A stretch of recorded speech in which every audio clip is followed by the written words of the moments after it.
auto numbers are doing well as far as India's consumption story is concerned. Auto industry is in the news for the very first time since India's launched its own car safety, crash safety rating system. Bharat NCAP is here. It also means that auto companies will have to do a lot in order to live up to those higher ratings in future. Totally, Shweta. So, Bharat NCAP has been in the making and has been something that should have hit Indian roads much earlier, right? There are these standards available globally. Japan has its own, US, Europe.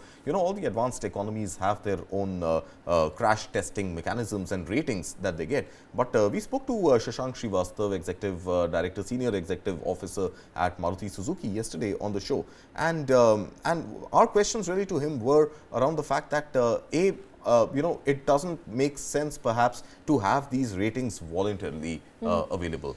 I think it has to be a mandate. Every car that comes on Indian roads should come with this crash test safety rating, the Bharat NCAP rating. And that is when a consumer will be able to make an informed choice. Now, what Shashank Srivastava mentioned yesterday was that that there are enough and more safety mechanisms already in place across all models that Maruti Suzuki produces. Even though there are conflicting reports stating that many Maruti cars actually are in the bottom rung, especially the entry-level small hatchbacks are in the bottom rung of safety. But Shashank Srivastava yesterday denied those reports, and he said that there are enough and more safety mechanisms already in place. The news that came out of that interview yesterday was that voluntarily Maruti Suzuki has offered 3 cars as part of the 30 cars which have already volunteered the Bharat NCAP testing. There are 3 Maruti Suzuki cars which have been offered for that testing. This of course includes the bestseller Baleno, it includes the Vitara Brezza, and it includes, sorry, just give me a sec, I had noted it down.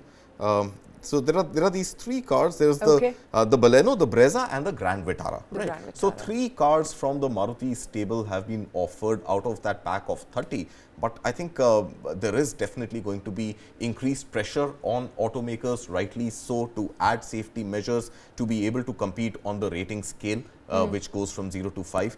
And that, of course, will include features and body type, material, better built vehicles, which are going to require more raw material, which is going to become expensive for cars, and that cost obviously will get passed on to consumers. But we don't know whether that's going to happen in the near-term horizon. But of course, added work there for all these companies to live up to a new standards, a rating system.